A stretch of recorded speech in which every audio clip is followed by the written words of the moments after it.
Good morning. It's November 5th today, and we're in Ezekiel chapter 12. And Ezekiel is one of those prophets that has a really hard job, I think. He has to do some things that are very uncomfortable for him. They're going to be very unpopular with the people that he's speaking to.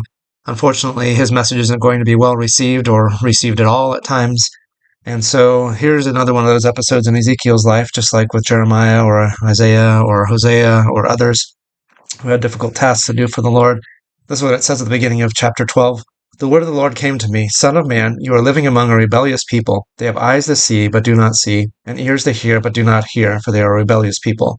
Therefore, Son of man, pack your belongings for exile, and in the daytime, as they watch, set out and go from where you are to another place. Perhaps they will understand, though they are a rebellious people. And so Ezekiel gets to play this little role as he's acting out in front of them what's about to happen in the exile. That they're going to be taken out of their land, which had been promised way back in Moses' time. He wrote this down in Deuteronomy more than 1,000 years before Ezekiel's time, that this was going to happen as a result for sin. And yet the people didn't believe that it was ever going to happen. Might be because it took 1,000 years to happen, showing God's grace and mercy that he would wait that long, even in spite of their continuous rebellion and their sin and their ignorance of God and refusal to believe him. And so now God is actually going to make it happen. And then later on, at the end of that chapter, verse 28, it says, verse 26. Wait, where is it? I just lost it. Sorry.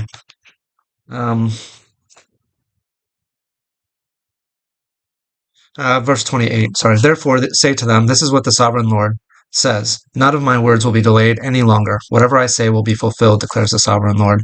Because they had said just before that that this wasn't going to happen, that God was never going to actually bring about those things he had promised would happen as a result of their sin.